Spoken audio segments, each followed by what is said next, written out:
안녕하십니까? 오늘부터 우리는 요한복음 말씀을 공부하고자 합니다. 오늘은 제1강으로 요한복음 1장 1절에서 5절까지 말씀을 공부합니다.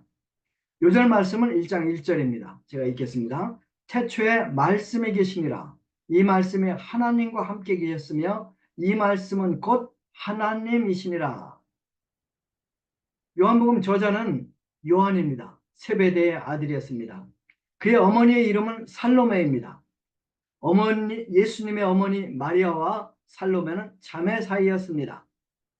요한은 성격이 지나치게 급하고 다혈적이고 또 마음이 무척 좁고 편협했습니다. 예수님께서는 그와 그의 동생 야고보에게 특별히 보아너게라는 별명을 붙여주십니다. 보아너게라는 뜻은 천둥의 아들, 우레의 아들이라는 뜻입니다. 누가복음 9장 51절, 56절에 나오는 사건을 보면 정말 요한이 천둥 같은 성격을 갖고 있음이 잘 나타납니다. 예수님과 그의 제자들이 갈릴리를 떠나서 예루살렘으로 올라가는 중이었습니다. 이제 그들은 사마리아 땅을 지나가게 됩니다. 그런데 사마리아인들이 유대인들을 싫어합니다. 그래서 이들을 배척을 합니다. 요한과 그의 동생 야고보가 너무 화가 났어요. 그래서 예수님한테 이렇게 건의해요. 예수님, 우리가 하늘로부터 불을 내려서 사마리아인들을 다 불고기로 만들어 버릴까요? 이렇게 건의를 합니다. 마가복음 10장 35절에서 38절에는 이런 재미있는 사건이 나옵니다. 요한과 야고보가 몰래 예수님을 찾아가요. 그리고 예수님이 메시아의 왕국을 이루면 메시아 왕국에서 요한과 야고보를 영의정과 우의정 자리를 좀 저희들에게 주십시오라고 청탁하는 사건이 나와요. 예수님께서 어이가 없으셨어요. 그래서 이제 요한과 야고보에게 묻습니다.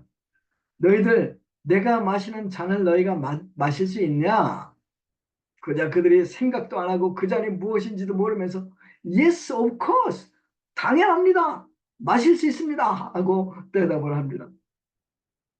그들은 첫째만 될 수 있다면 물불을 가리지 않는 그런 성격의 사람들이었습니다. 이런 요한, 예수님 끝까지 감당하시고 끝까지 사랑하십니다. 그리고 오히려 베드로와 야고보와 함께 요한을 집중적으로 도우셨습니다. 이런 사랑이 없고 편협하고 이 다혈질적인 요한이 변화됩니다. 그의 복음서에 보면 그는 스스로를 주님이 사랑하시는 제자라고 표현합니다. 요한복음과 요한서신을 한번 읽어보십시오. 그곳에 하나님과 예수님의 사랑이 정말 잘 나타나 있습니다. 그의 복음서에는 사랑이라는 단어가 46번이나 나옵니다. 참고로 마태복음에는 12번, 누가복음에는 19번, 마가복음에는 8번 나옵니다. 수단과 방법을 가리지 않고 첫째가 되고자 했던 그 요한이 나중에 베드로의 좋은 동역자가 되어서 초대교회의 초석을 놓습니다. 그러면 무엇이 요한을 이렇게 변화시켰을까요? 우리도 변화되기를 원하죠. 어떻게 요한은 그런 성격의 사람이, 천둥 같은 성격의 사람이 사랑의 사도로 변화될 수 있었을까요? 요한은 예수님이 십자가에 죽으시는 모습을 가장 가까이서 목격을 합니다. 전능하신 하나님의 아들 예수님께서 하나님의 어린 양으로서 자신을 기꺼이 드리는 그 사랑을 그는 보았습니다. 그리고 그는 예수님께서 십자가 위에서 자신을 죽이는 자들을 위해서 하나님 아버지께 용서를 구하시는 그 기도 소리도 직접 들었습니다. 이때 우리 주님의 사랑이 그의 영혼에 깊이 새겨졌을 것이 틀림없습니다. 이 십자가의 사랑이 그를 천둥의 아들에서 사랑의 사도로 변화시켰다고 저는 개인적으로 믿습니다. 우리는 여러 면에서 아직도 천둥의 아들 우레의 딸들과 같습니다. 불같은 성격과 사랑 없음을 통해서 얼마나 절망을 자초합니까?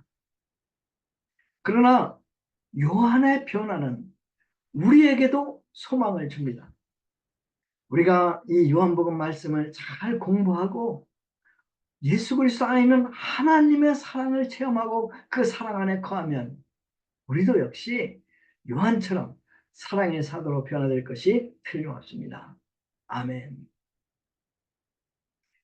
요한은 복음서를 쓴 목적을 이렇게 말을 합니다. 요한복음 20장 31절이죠.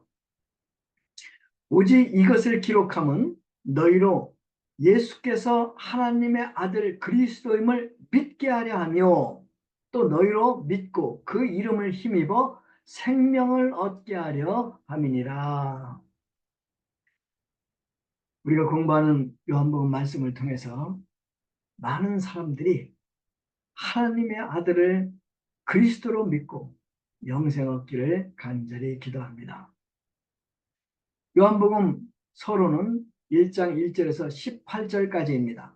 그런데 오늘은 이제 너무 길어서 1절에서 5절까지만 공부하겠습니다.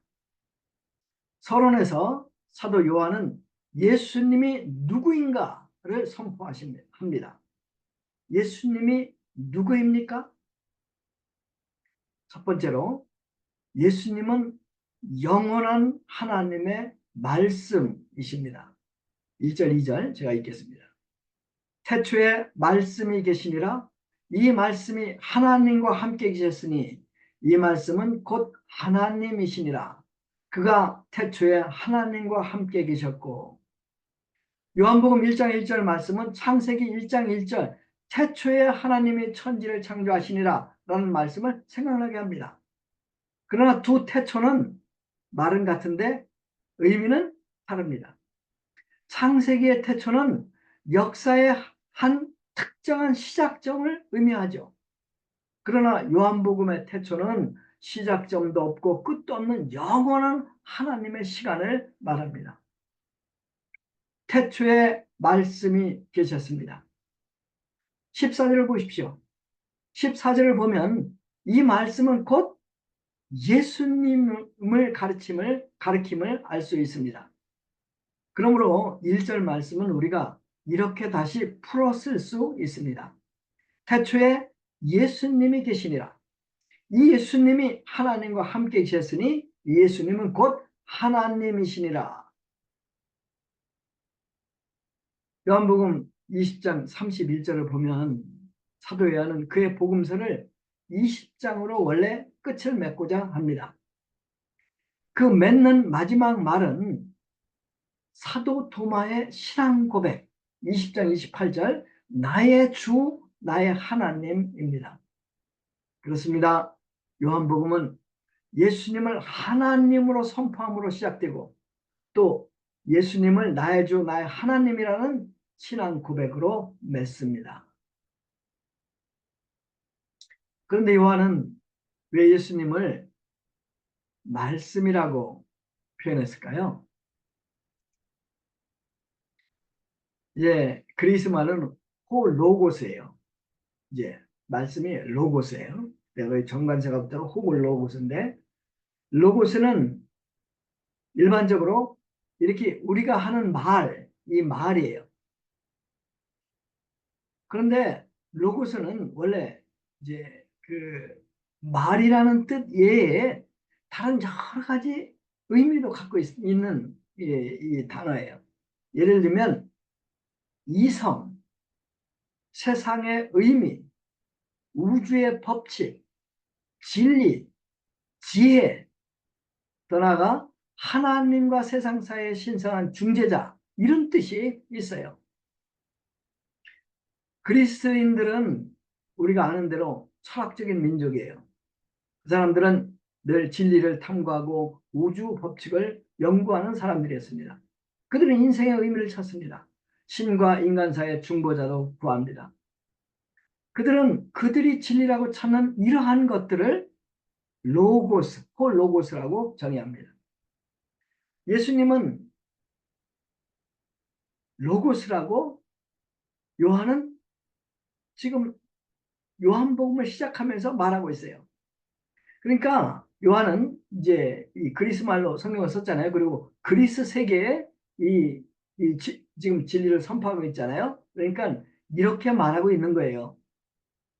여러분들, 당신들이 생각하고 찾고 있는 로고스가 그게 무엇이든지 그것은 예수님 안에 있습니다. 여러분들이 예수님을 알면 여러분들이 그토록 찾던 진리가 여러분들의 것이 될 것입니다. 예수님 한 분으로 충분합니다. 근데 요한이 예수님을 로고스라고 표현한 또 다른 두 번째 이유가 있습니다. 로고스는 일반적으로 말이라고 했죠. 에? 그 뜻이 말이라고 하는, 우리가 이 말하는 말이라고 했습니다. 말이 무엇입니까? 말은 나의 감정, 나의 생각, 나의 의지를 전달하는 수단입니다. 말로써 내가 누구인지를 표현합니다. 그런데 우리 말은 이 불완전해요. 그래서 우리의 마음을 정말 100%다 표현 못할 때가 많이 있어요. 그래서 사랑하는 사람들에게 연애 편지를 쓴다든가 아니면 사랑 고백을 할 때 사람들은 위대한 시인의 말이나 영화 속 배우의 멋진 말을 빌려오고 빌려 쓰곤 합니다. 우리 하나님, 우리에게 사랑 고백을 하고 싶으셨어요. 우리 하나님, 당신이 어떤 분인가 우리에게 계시하기를 원하셨습니다. 전능하신 하나님께서 우리에게 한마디로 사랑 고백을 하셨는데 그 사랑 고백 한 말씀이 곧 예수 그리스도이십니다. 예수님은 우리를 향한 하나님의 완전한 사랑 고백 로고스입니다. 예수님을 통해 우리는 하나님을 볼 수 있습니다. 예수 그리스도를 보는 사람은 하나님을 보는 것이라고 예수님이 말씀하십니다. 예수님을 통해 우리는 하나님이 어떤 분인가 우리는 알 수 있습니다. 첫 번째, 예수님은 말씀이십니다. 두 번째는 예수님은 창조주이십니다. 3절 말씀입니다. 제가 읽겠습니다. 만물이 그로 말미암아 지은 바 되었으니 지은 것이 하나도 그가 없이는 된 것이 없느니라. 하나도 그가 없이는 된 것이 없느니라. 이 구절은 예수님이 모든 만물의 창조주이심을 우리에게 가르쳐 줍니다. 이 지구상에는 약 40만 종의 식물들이 있어요. 그리고 동물들은 약 10만 종의 동물들이 있다고 해요. 그리고 이제 식물과 동물도 아닌 버섯 종류를 이제 따로 분류하는데 이 9만 종의 버섯류가 있다고 합니다. 우리 예수님께서는 이 모든 종류의 생명체를 창조하셨습니다. 예수님은 생명체뿐 아니라 우주를 창조하시고 각 별의 궤도를 결정하셨습니다. 우주를 한번 보십시오. 얼마나 큽니까? 이 은하계, 우리가 살고 있는 은하계가 천억 개의 이 해와 같은 별들로 이제 구성이 되어 있어요. 그런데 이런 은하계, 이 갈락시가 지금까지 발견된 건 천억 개 이상이 발견이 되었어요. 그러니 우주가 얼마나 큽니까? 골로새서 1장 16절에 보면 예수님은 보이는 세계만 창조한 것이 아니라 보이지 않는 세계도 창조하셨습니다. 그렇습니다. 우리 예수님은 만물을 창조하신 창조주이십니다. 우리 주님께서 창조하신 것입니다. 모든 창조된 것 존재 의미가 있죠. 우리는 주님이 창조하신 걸작품들입니다. 3년 전 부산에 사는 제 조카 호혁이라고 있는데 결혼하고 20년 동안 아이가 없었어요. 그래서 이제 20년 동안 정말 노력해가지고 드디어 아들을 한 명 얻었어요. 가족은 물론 온 친척들이 이 아들의 태어남을 기뻐합니다. 20년을 기다려 얻은 이 아들을 호혁이 부부는 금이야 옥이냐 하며 키우고 있습니다. 근데 여러분, 하나님께서 우리의 탄생을 얼마나 기다리신 것 같아요? 에베소서 1장 4절을 보면 하나님께서는 창세전에 우리를 그리스도 안에서 택하셨다고 합니다. 와, 하나님은 우리 한 사람 한 사람을 창세전에 택하시고 우리를 위해 하늘과 땅을 창조하셨습니다. 그리고 몇천 년 동안 우리가 태어나기만을 기다리셨습니다. 그러니 하나님께 대해 우리가 얼마나 귀한 존재입니까? 이처럼 귀한 자녀들이 근데 죄를 짓고 지옥에 들어가게 되었습니다. 하나님께서는 이를 가만히 보고 계실 수가 없었어요. 그래서 당신의 독생자 예수님을 이 땅에 보내십니다. 그리고 그로 하여금 우리의 모든 죄를 담당하시도록 합니다. 우리 대신 십자가에 죽도록 하십니다. 이 예수님의 피, 하나님의 아들의 피로 우리는 제사함을 받았습니다. 영생을 선물로 받게 되었습니다. 여러분, 우리가 어떤 존재인지 아십니까? 우리는 예수님께서, 창조주 예수님께서 당신의 생명을 버리고 당신의 피로 우리 산 우주보다도 더 귀한 존재가 바로 우리 존재입니다. 독일 어느 작은 마을 신문에 자선 바자회 광고가 떴어요. 근데 그 기사가 재밌어요. 이런 기사예요. 우리 마을 여성 여러분, 다음 주 일요일에 대규모 자선 행사가 열립니다. 더 이상 사용하지 않지만 다른 사람들을 행복하게 할 수 있는 것들을 다 가져오세요.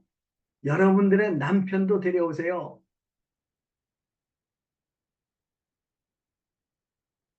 많은 분들이 자존감이 낮아 고생을 해요.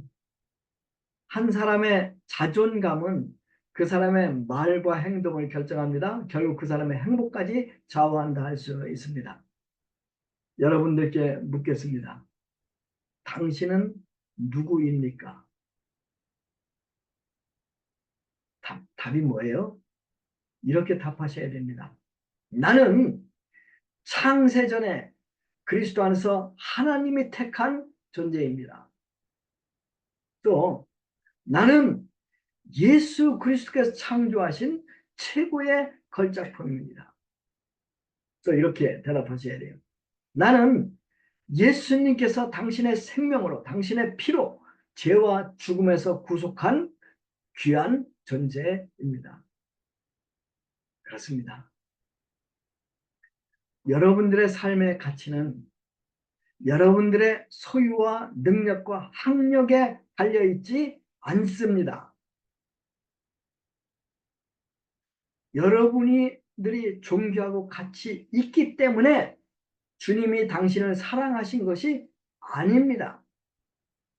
주님이 당신을 사랑하시기 때문에 당신의 삶은 가치 있고 존귀한 것입니다. 아멘. 세 번째로 예수님은 생명이요 빛이십니다. 첫 번째 예수님은 말씀이었죠. 두 번째 예수님은 창조주였죠. 세 번째 예수님은 생명이요 빛이십니다. 4절을 제가 읽겠습니다. 그 안에 생명이 있었으니 이 생명은 사람들의 빛이라. 요한은 그 안에 생명이 있었으니 이렇게 얘기해요. 예수님 안에 생명이 있다 이런 말이에요. 이 세상에는 수많은 생명체가 있지 않습니까? 그리고 그 생명체 안에 생명이 있잖아요. 그런데 사도 요한은 생명은 예수님 안에 있다 이렇게 얘기해요. 그러면 그 말은 거꾸로 얘기하면 예수님 밖에는 생명이 없다라고 말하는 것 같아요. 그러면 예수님 안에 어떤 생명이 있길래 사도 요한은 이렇게 말하는 것입니까? 요한일서 5장 11절에 보면 이렇게 나와 있어요. 하나님이 우리에게 영생을 주신 것과 이 생명, 이 영생이 그의 아들 안에 있는 그것이라. 하나님이 우리에게 영생을 주신 것과 이 생명이 그의 아들 안에 있는 그것이니라. 모든 사람이 행복과 평화를 원합니다. 그러나 그들은 세상에서 참된 행복을 찾지 못합니다. 왜 그럴까요? 왜 사람들은 행복을 원하는데 행복하지 못할까요? 그것은 사망이라는, 죽음이라는 원수가 우리를 호시탐탐 노리고 있기 때문입니다. 이 땅에 사는 우리 처형 날짜를 받아 놓은 사형수들이라고 할 수 있어요.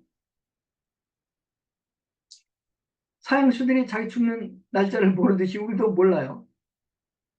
죽음을 기다리는 사형수들에게 그 무엇으로 참 행복을 줄 수 없습니다. 그들은 늘 불안하고 그 무엇으로도 그들은 참으로 이 평강과 행복을 찾을 수가 없어요. 사람들이 왜 이기적으로 삽니까? 그것은 각자 극복할 수 없는 죽음 문제를 안고 살고 있기 때문입니다. 그런데 죽음이 다스리는 이 땅에 예수님이 오십니다. 예수님 안에 죽지 않는 생명, 영생이 있습니다. 예수님이 이 땅에 오심으로 생명의 새 시대가 열렸습니다. 예수님 안에 있는 영생이 사람들의 빛입니다. 이 영생은 우리로 하여금 다른 사람들을 사랑할 수 있게 합니다. 섬길 수 있게 합니다. 이 사랑은 우리의 삶과 세상을 밝게 만듭니다. 2010년 2월 아프리카 수단 남쪽 마을에 톤즈라는 마을이 있어요.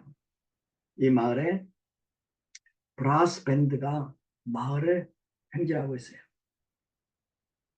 선두에 선 소년들은 한 남자의 사진을 들고 있어요. 이 사진 속의 남자는 환하게 웃고 있습니다. 마을 사람들은 눈물을 철철 흘리며 장례식 행령을 따라갑니다. 원래 딩카족은 눈물을 수치로 여깁니다. 그래서 웬만하면 눈물을 보이지 않는 사람들입니다.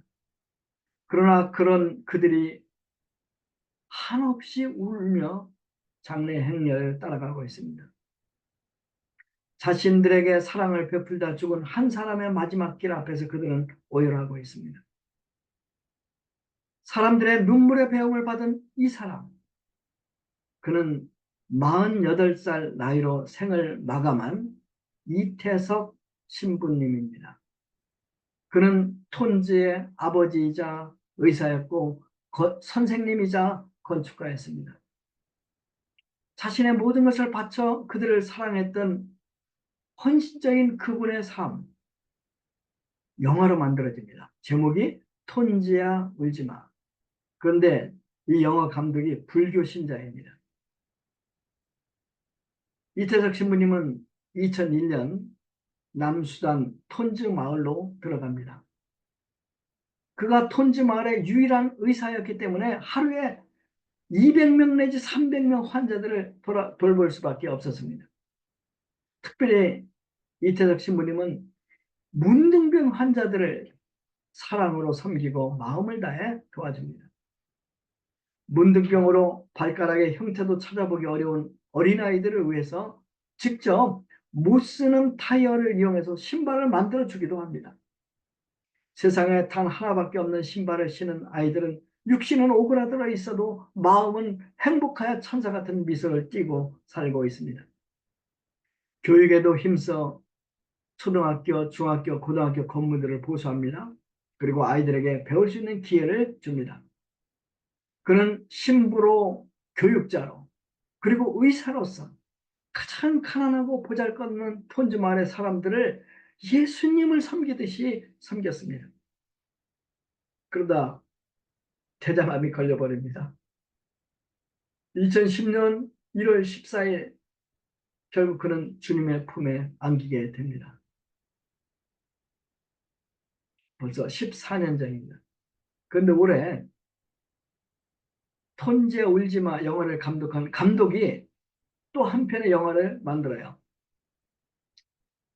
이번에는 이태석 신부의 제자들의 이야기를 담은 영화입니다. 제목이 재미있어요. 제목이 부활이에요.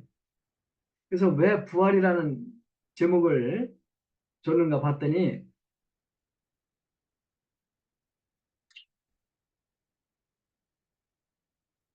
이 제자들을 이렇게 인터뷰하고 이제 도큐멘트 필름을 만들다 보니까 이 이태석 신부의 영향을 받은 많은 젊은이들이 의사가 되었어요. 그리고 열심히 환자들 돕는데 이태석 신부님이 한 그대로 그들이 정말 헌신적으로 환자를 돌보고 있는 것이 아닙니까? 그래서 제목을 부활이라고 했어요. 부활. 이태석 신부님 안에 계시는 예수님의 생명의 빛이 아프리카 대륙을 비추고 그 제자들을 통해 이 빛은 지금도 어둠을 환히 비추고 있습니다. 5절을 읽고 결론을 맺겠습니다. 빛이 어둠에 비치되 어둠이 깨닫지 못하더라. 여기서 깨닫다라는 말은 움켜잡다라는 뜻입니다. 어둠은 죄와 죽음의 세계에서 왕노릇하는 사단의 세력을 말합니다. 어두움, 빛을 좋아하지 않습니다. 빛은 어두움의 존재에 대한 위협입니다.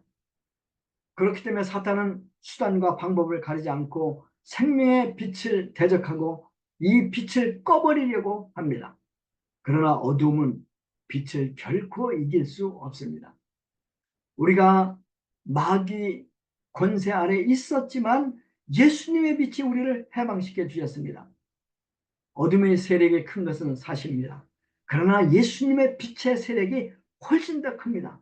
우리 안에 있는 예수님의 생명의 빛이 우리를 통해서 이 어두운 세상에 점점 환하게 비춰질 수 있기를 간절히 기도합니다.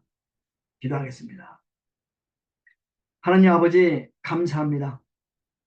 저희들에게 로마서 말씀에 이어 이제 요한복음 말씀을 허락하여 주시는 것을 감사합니다. 저희들이 이 말씀을 통해서 하나님의 사랑을 배우기를 원합니다. 예수님의 생명의 빛을 저희들 안에 간직하기를 원합니다. 또한 이 생명의 빛으로 이 어두운 세상을 비추기를 원합니다. 저희들에게 은혜를 허락하여 주셔서 저희들이 이 어두운 세계를 비추는 생명의 빛들로 살 수 있도록 도와주십시오. 감사합니다. 예수님의 이름으로 기도했습니다. 아멘.